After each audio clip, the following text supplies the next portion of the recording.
Yeah, I do some weird shit. All right. All right, that's recording. Quick word from the sponsors. FIFO by Aaron Weston, a hilarious novel about all the dodgy stuff that happens in the FIFO industry.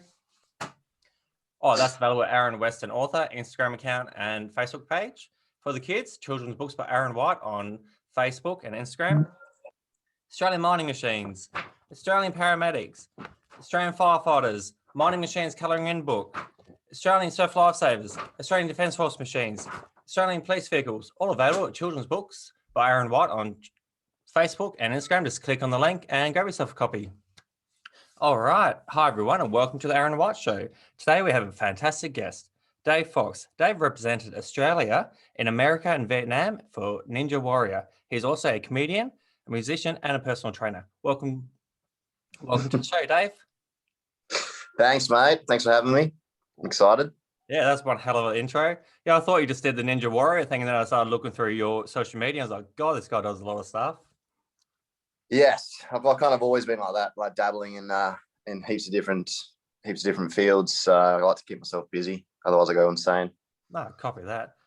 Hey, just today, can you please tell me your story, like how and where you grew up, any life-changing events, and how you end up doing what you're doing today?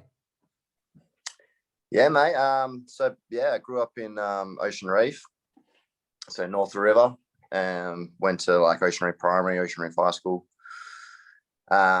Finished there in like 1998. But part of that is where I met one of my best mates I've known since like in year 2, grade 2, and another guy we met in about 1997, and they're now my 2 best mates who are in my comedy group, yep. Sons of Fred. But yeah, all through school I was really into sport, so I did, I played just amateur level footy, bit of tennis. What else did I play? I did little athletics. Almost made the state relay team in little athletics. Yeah, volleyball, indoor volleyball. Like it's just endless the amount of sports that I did. And then I was always said I was going to kind of give away, not give away sports, but music was my priority back in school. So I kept performing. So I was in a boy band in high school. And and that's with the same guys in the comedy group now. So basically our comedy group makes fun of what we kind of did in high school, which is fun. We're always at the comedy lounge in the city. And then I've had a good like upbringing. I had the best of both worlds with my parents, I guess. Like my mum was the funny, crazy one and said, live life to the fullest. Whereas my dad, he was cruisy too, but he was, very much old, like, it's my Italian background, I guess. It was always about work ethic. So, I made sure I had a good a good job base while I could still pursue my passions. So I wasn't just blindly going out there and not have anything to kind of back me up. So life change. I don't know about life changing. I guess I remember you because this is a tough question. I guess for life changing. I guess it's probably of late really, because I was married for 8 years, together for 12, and been separated for 2 years now. And it was like a mutual breakup. But I guess that was kind of life-changing for me, because I guess maybe in that I became a bit lost with like in myself, I think. I'm very competitive and I'm not good at sitting still. And if I'm not pursuing something, I get really lost. So I found like Ninja. That's when Ninja started. So I didn't even know they had a Ninja Warrior thing here in Aussie Park. I actually went to a Perth fitness expo, and they had a set up there.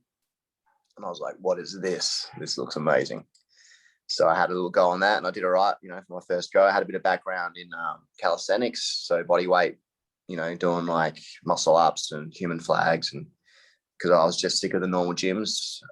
Just wasn't challenging me or exciting me. That's why I started calisthenics.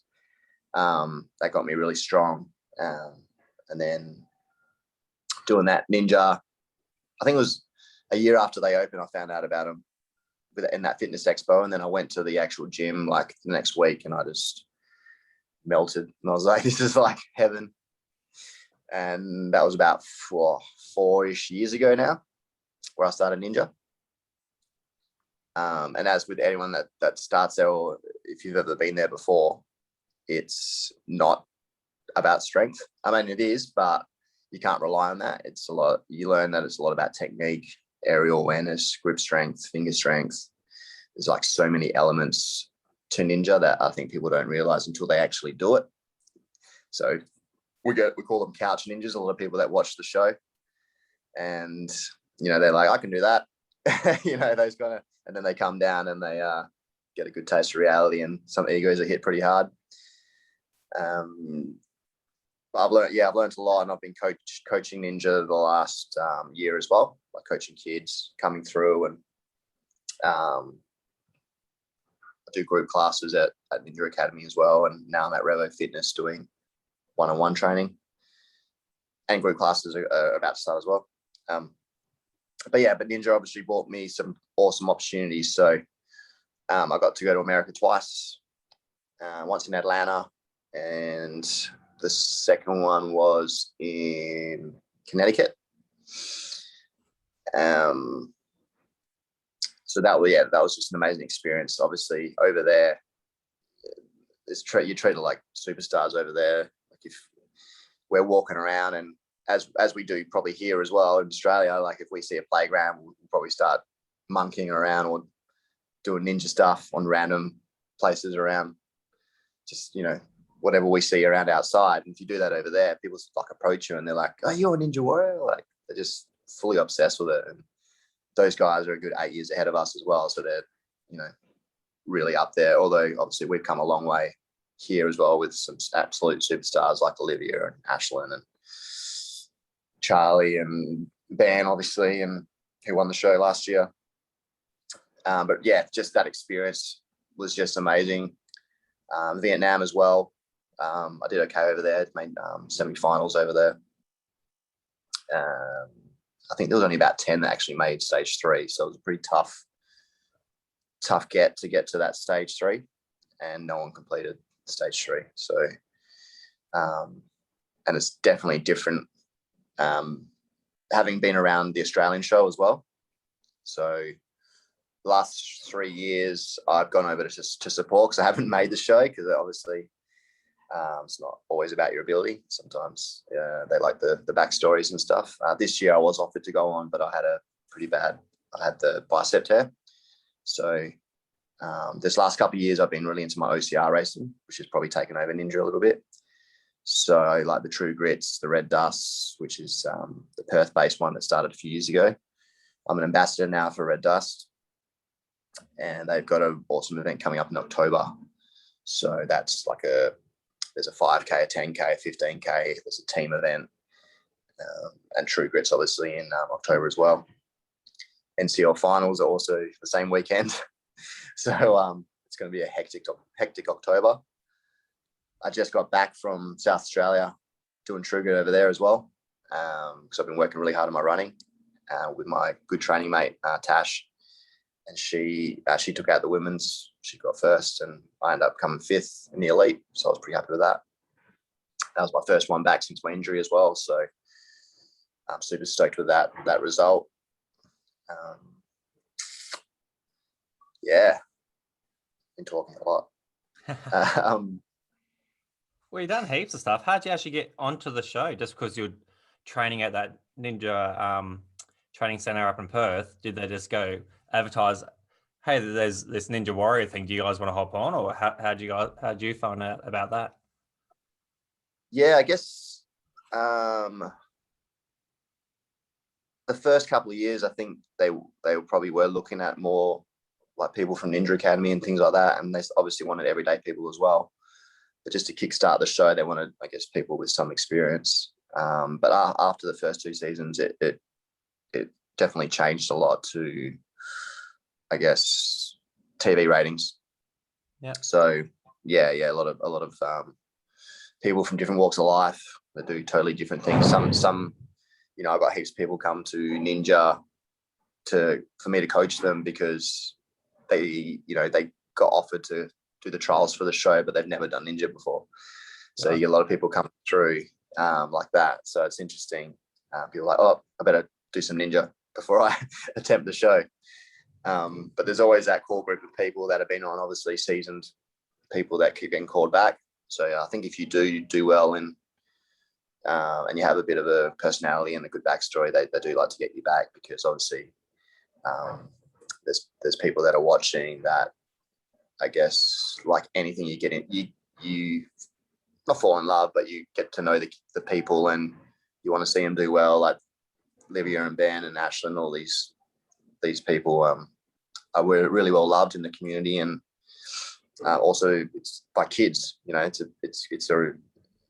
very kids based kind of show, and they're like role models to the kids, and you see more and more kids coming through. Like the Ninja Academy now is very kids based. It's like, you know, definitely a big focus now because kids just absolutely froth on it.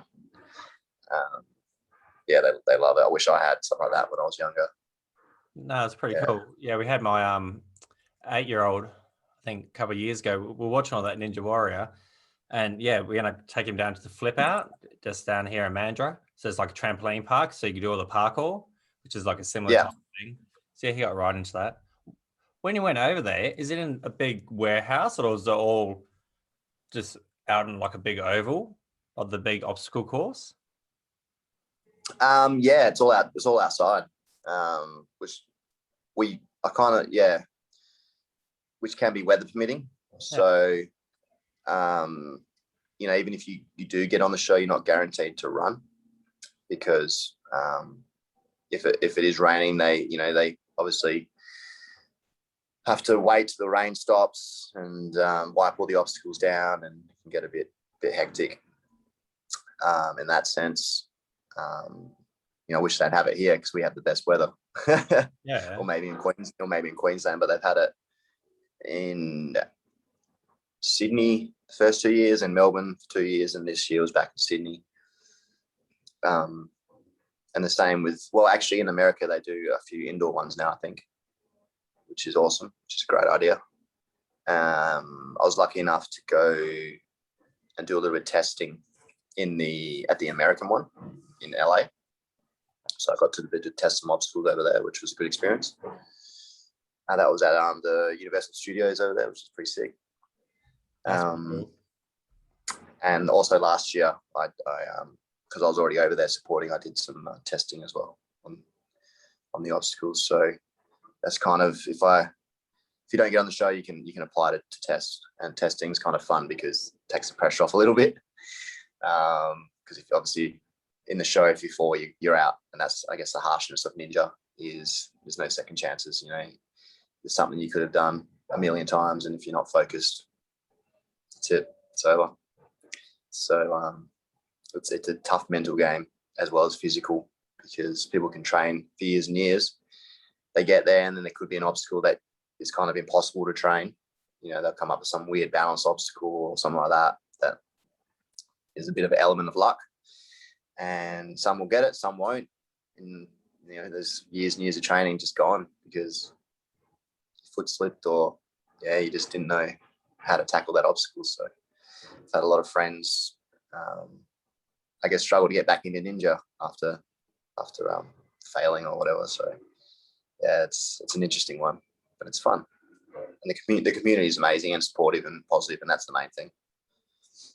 What was your hardest obstacle? Hardest obstacle on the show? Yeah. Like when I was testing? I saw that hedgehog thing on your Instagram, and I was like, God, that looks bloody hard. Like, I thought it would have got knocked off easy as, but yeah, you nailed that. Yeah, the hedgehog was interesting because there's definitely a knack to it. Like, there's definitely if you time your pacing of it. I stood there for a while because it was like, you know, in those old Magic Eye books where you look at them for ages and then something appears. It was kind of like that for me. So it looks like there's just stuff everywhere, and all of a sudden you can actually see like, because it's turning, but there's actually a path that you just have to time it right and then just keep walking straight. And as the spikes go over, you're just walking through. So a lot of people did get taken out from that. That a lot of people did fall because obviously try to go too fast or didn't time it right. So it was definitely a timing obstacle, which once again, you can't train something like that. So that was what we did have people that have done that show before and that obstacle, and they gave us some tips. So that helped. But yeah, I guess that was definitely up there because sometimes the hardest obstacles are the ones that you can't train because you're like, how do I tackle this? You got to literally take it on as you're there. You know, you can't bring on all your training to be like, okay, I've done this before. It's like, this is brand new. Let's have a crack. It's kind of how it is. But usually with Ninja, especially as it progresses to the later stages, it's not necessarily one obstacle, it's stringing them all together. So, you know, you just individually, you could probably do them all, but when you put them all together, like the endurance factor, holding on, you know, staying focused, that's the hard part. Are you going to get back on the show, or you're concentrating all your efforts onto these OCRs now and stuff? I'll definitely apply again if the show comes back next season. Yep. For sure. And so, but yeah, definitely focusing a lot more on the OCR. I've always been a cardio freak. I've done, you know, my own body weight program, 6 half-hour workouts, like professionally filmed. I've got that online. But the running side of things was just a whole new ball game. So the last year in particular, I've been smashing my running really hard, and then my injury, I could still run. So, hey, and I just, it's one of those sports because of our ninja. The obstacles for the OCRs, you know, are nowhere near as hard.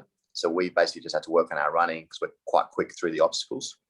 So we feel if we can get our running up to speed, then we can really take it up to like some of these runners, especially in the Red Dust, which is the new one, which is Perth-based. They actually are incorporating harder obstacles. So that's making the runners work on their grip strength. Yeah. Which is good because it's not just a runner's game anymore. They actually have to, you know, because if you fail an obstacle there, it's 20 burpees, and 20 burpees can be time consuming and can hurt. Yeah, so that's definitely more of a focus because I feel I can be more successful at it. Whereas Ninja, it's I've loved every second of it, but yeah, it's just one of those things where there's some absolute weapons out there, like gymnasts in particular. Gymnasts and rock climbers do really well on Ninja, and parkour people as well. OCR is just a focus because I feel like that's my strongest area where I can improve the most and actually be more competitive. But definitely apply for the show again. Can you make a career out of all this? Like, do you win much money off those OCR or obstacle races and the show, like the Ninja Warriors and all these different types of shows, or you have to have like a real job? Definitely not. Unless you win Ninja Warrior, obviously. Yep. Or you get last man standing. I think Ben won close to, was it 400 or 500 grand? Yeah. I think for winning last year. If you make it to the top of Mount Midoriyama. If you don't, I think it's maybe 100 grand. But outside of that, you know, most prize money for finals is maybe $1,000-$2,000. That's once a year. Yeah. With the OCRs, it's only a couple of $100 per event. But I guess if you get good at it, then you can get sponsors and stuff like that, which would help, I guess, with certain things, getting sponsorships. Your workout plan that you did you just do that because of the whole lockdown thing, or you wanted to do that, your online training? No, I actually did that quite a few years ago, and I just took the opportunity while lockdown happened to kind of go, hey, if you got YouTube, you can do this wherever you want. So I just kind of pushed it around that COVID lockdown. I guess at the time when I first had the idea, it was online wasn't actually that huge. So it was actually a while ago when I had the idea. I was doing a thing called Insanity, which is a body weight based program from a guy called Sean T in the US. And it just kind of inspired me to do something here. So yeah, my initial, when I first did the filming, I was actually going to release it on DVD. So that's how long ago I was thinking about it. By the time I finished filming, it was more like a USB kind of deal. And then by the time I actually got everything done, it was kind of like, okay, this is just going to have to be an online YouTube kind of deal. Yeah. So it's people that have bought it have loved it and praise it. But it's just been hard to get out there. I guess there's so much. The online market's very saturated, so it's hard to get your name out there with that kind of thing. But it's there, and it'll always be there, and it'll always be a good workout. So I'll just, people that want it can have it. So where you're training? Cheap too. Hey, I said cheap too. It's like I've got it like $20. Yeah. Yeah. Very affordable. So where you're training and stuff now? I know I saw on your social media that you're now doing personal training at Revo. Yeah. Revo, yeah. Yeah, so you're doing the Ninja Academy as well? Yeah, so I'm still doing my group classes at Ninja Academy. Yep. So I do an OCR-based class on a Tuesday, and Thursday is more strength and conditioning, and I'm going to start that at Revo as well. Yeah.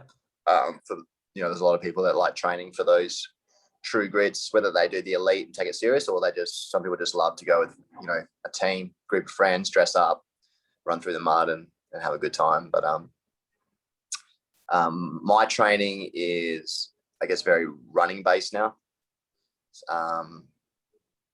So I try and climb at least, like bouldering. So I try and do that twice a week if I can.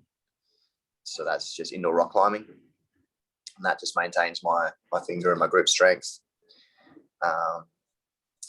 And then, the rest of it's basically running. Oh, sweet. We might sidetrack and talk about your music. So tell us where we can hear you and what type of, because it's more comedy based. What is that what you said? So Sons of Fred, we do a lot of, that's taken us around the world as well. So we've done like Adelaide Fringe, we've done Edinburgh Fringe. So we went to Edinburgh. We've done Adelaide 3 or 4 times. We've done Melbourne, Sydney, and obviously heaps in Perth. We're always at the Comedy Lounge. Generally once a month they'll have us on for the whole weekend. So Friday, Saturday night, 7 and 9 p.m. shows. So we're working on a solo show at the moment outside of the festival. So something we can headline, like a His Majesty's or something like that. So that's our next kind of goal. And personally, I've been in and out of cover bands a lot of my life. So I do a lot of my own songs. I've written about close to 100 of my own songs now. I've been trying to release them and record them, but obviously time's an issue with everything else that I do. But I do have 2 songs on Spotify. One I recorded professionally and one semi-professionally with a friend setup. That's under Dave Fox. One's called You Can't Be Mine, and the other one's called Somewhere New. Yeah, Somewhere New. Did you write them about your ex-wife? You Can't Be Mine? Yeah. Both. Yeah, pretty much most of my songs are about relationships and things like that. So it's a good way to release, I guess, emotions. Yeah. But I play a bit of guitar, a bit of piano, and sing as well. So yeah. I do heaps of different stuff. So what's in the future for you? Where do you want to be in like 2-3 years time if you could choose what you want to do? Yeah, I think ideally I'd love to continue this OCR journey. I haven't been able, unfortunately, they don't do Spartan here. Spartan's actually one of the main ones where you can like qualify for worlds and things like that. I'm not sure if you finish top 10, that gets you on your way, I think. But we're going to have to look at some travel. I think, like going to go. There's one coming up at the end of this month. I don't think I'll make it though. The Sunshine Coast. But yeah, that's kind of going to be a ongoing passion. I think for me is to maybe try and make Spartan World Team or something like that, and try and compete around the world. Love to do that. Still go for the ninja show, and then really focus on my group training because I feel like that's a strength of mine, and get like get that kind of cranking. Pretty cool stuff. Obviously, yeah, and obviously Sons of Fred as well. So obviously the comedy, we want to, we're peaking. We think we're peaking now, so hopefully we can get a break there and get a TV spot or something like that. Just to get us out there. That's the next goal as well. How hard is it to get the TV spot? Yeah, it's pretty tough. I feel like you need a break. I guess with COVID and stuff, they haven't really pushed like the Melbourne Comedy Festival and things like that. But sometimes, yeah, it's just a matter of someone seeing you, really. So this new event we want to do with our own show, we know like a few people, they're going to try and get some people in, as in people that, could give us opportunity and take us places and give us opportunities. So we do have a little thing coming up, which is we've been asked to do, which is like comedians around the world. We've been asked it's like a 15-minute live feed from different comedians around the world. And yeah, we got specifically asked to participate in that.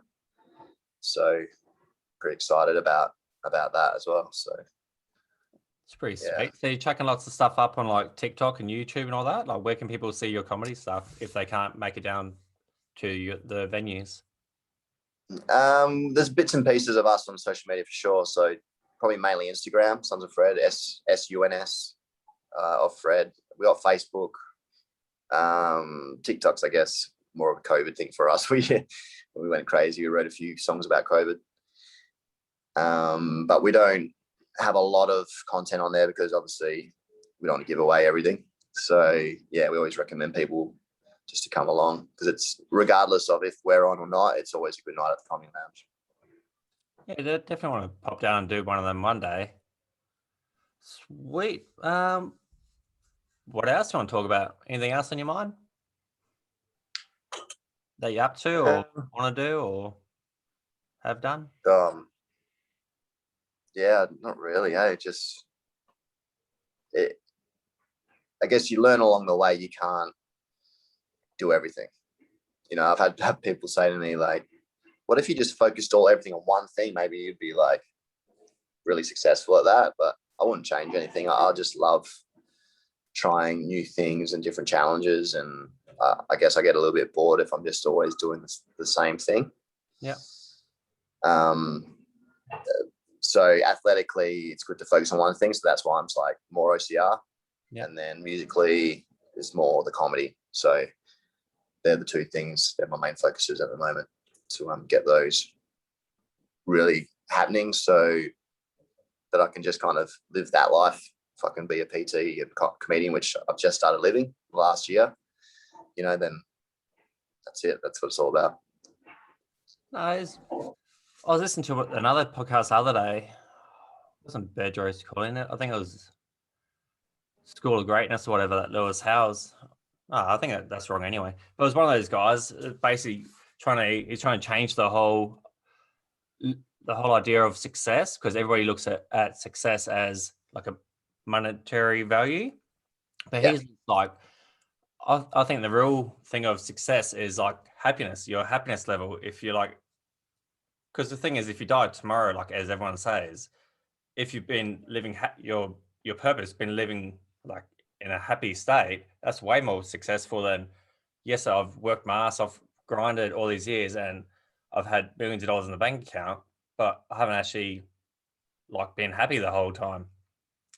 So all the thing I'm trying to say is, I think you're in a state of success because you are happy. You're doing actually what you want to do, not just what everybody tells you to do. Yeah. If you would just be that happy, just focusing on that one thing, because it sounds like you need like multiple things to actually be happy and the stuff. Yeah, and that's been a battle as well, for sure. You know, I've had a lot of people say to me, "Oh man, you're living the dream, aren't you?" And I'm like, "Yeah, I kind of am now, but it's, you know, it didn't just happen overnight. You know, I've had to work super hard to get where I am today." Yeah, and sometimes you just got to take a step back and just be like, just one, consider how lucky we are here in WA, you know, with all the COVID stuff that's happening. But what I would say to anyone that's listening is, like, if you want to do something, or there's something you've always wanted to do, like, do it. Yeah, I know that sounds easier than what it is, but what people make excuses all the time, and they convince themselves, "Oh no, I don't have time. I don't have time." You know, and you know, then they'll probably sit on Instagram for an hour, or they'll, you know, sit on social media for an hour or two. It's like, what are you doing? Like, if you really, really want something or want to do something, you can do it. So, but you just got to do it. So just do it. Yeah, I think they like the idea. I think they like the idea of that thing. That they don't actually want to actually make that first step and actually try it, just in case they'll fail, or just in case their friends and family are like, "Oh, you loser! Like, can't believe you even tried that." Yeah. Yeah, I think what you're saying is just try it. If you fail, who Just cares? try it. Who cares what somebody else I says think, about you? yeah, spot on. Like, I think that's what people are scared of. They're like, the hardest thing is making that first step. And then once you start doing it, you start loving it, you know, and then, but then have the mindset of, if I fail at this or whatever, like, that's okay. Like, cause you tried, because it could always flip the other way, and you could actually be really good at it, you know, and you could actually achieve a lot of things from it. And that's even better. And if not, you go, okay, that didn't work. Let's try something else. You know, like, just have a bit of purpose, and not just doing the everyday things. Like, put yourself out there and challenge yourself, and, you know, the rewards will come. And that's actually a post I've drafted last night, a lot about what we're just talking about how I feel I'm a bit of a searcher. Like, I'm always searching for the next challenge. And sometimes I've been a bit worried about never finding what I want, or, you know, not ever being fully, like, fulfilled. And that used to worry me, but now I'm like, you know what, that's okay. Like, because I'm always doing cool things, and I'm just living in the moment and enjoying the journey, instead of worrying about things that are out of my control. You know, I still experience times where I'm down, and I'm like everybody, but you just got to really try and fight that, and just enjoy what you're doing, and enjoying the journey that you're on. Yeah, that's what I always say. Go enjoy the present, because before you know it, it's gone anyway. Yeah, and that's I don't know. That's Be Here Now is the tattoo I got. You know, just reminds me of, I can see it all the time. Just reminds me to be in the moment, and it was inspired by, there was a show called Spartacus, which I loved, and it had a guy called Andy Whitfield. He was in season 1, an Aussie actor. Yeah. And season 2 came out, and he wasn't in it, and I was like, well, that's weird. He made the show, but what happened? He got cancer, and there's actually a documentary on him called Be Here Now, and he unfortunately passed, but he got that same tattoo to remind him, just, you know, if he didn't make it, just to make sure he lived, you know, he had a family and everything like that. But it just inspired me to kind of, just live life. So, a bit deep, but yeah. No, it's not that deep. No, it is deep, but yeah, it's good though. Yeah. It's kind of needs to be said, because lots of people, I don't think enough people are actually talking about it, and more people aren't actually living it. Lots of people do talk about it and say all these things, especially on social media, but they're not actually doing anything about it. They're just saying it, so then people give them likes and they're like, yeah, totally agree with you. But as you said, then they go back to scrolling on Instagram, but actually not doing anything with their life for the next hour or so, and then complain they have no time. Yeah. That's a funny one. Yeah, exactly. It is. And social media is a funny one. And I mean, I was caught up in the whole, you know, followers and likes for a while there, but it's like, it doesn't matter. Like,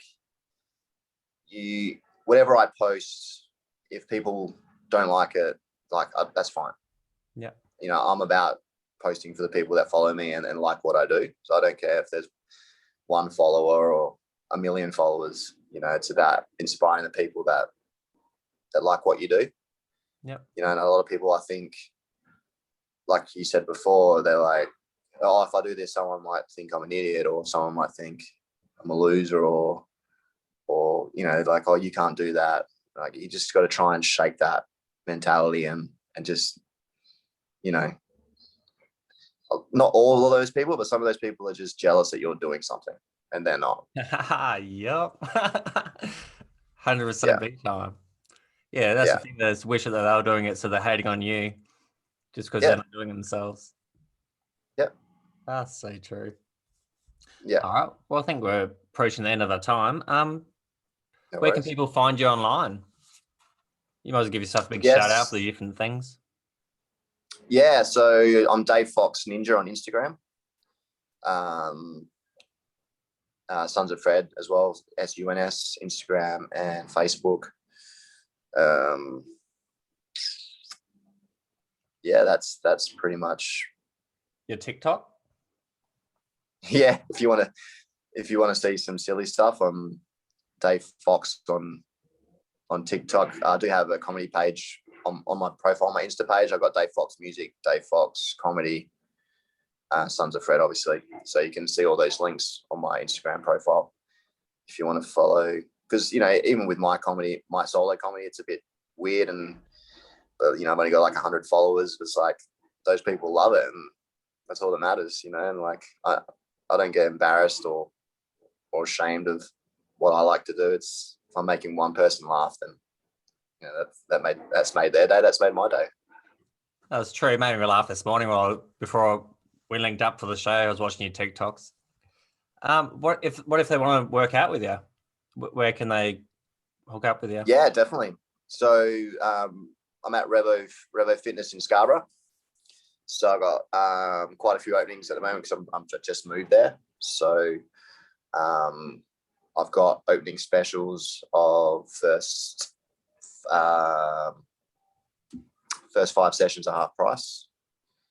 And there's my group classes will be starting soon, which will be the introductory deal for that is unlimited classes so I do 2 classes a week, and the unlimited classes for a month for $49. So that's a crazy price.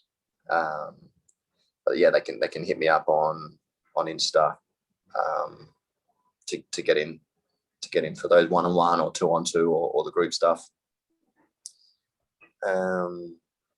Yeah, that's it. That's pretty much it. Oh, sounds pretty good. Well, thanks for coming on the show. Did you have fun?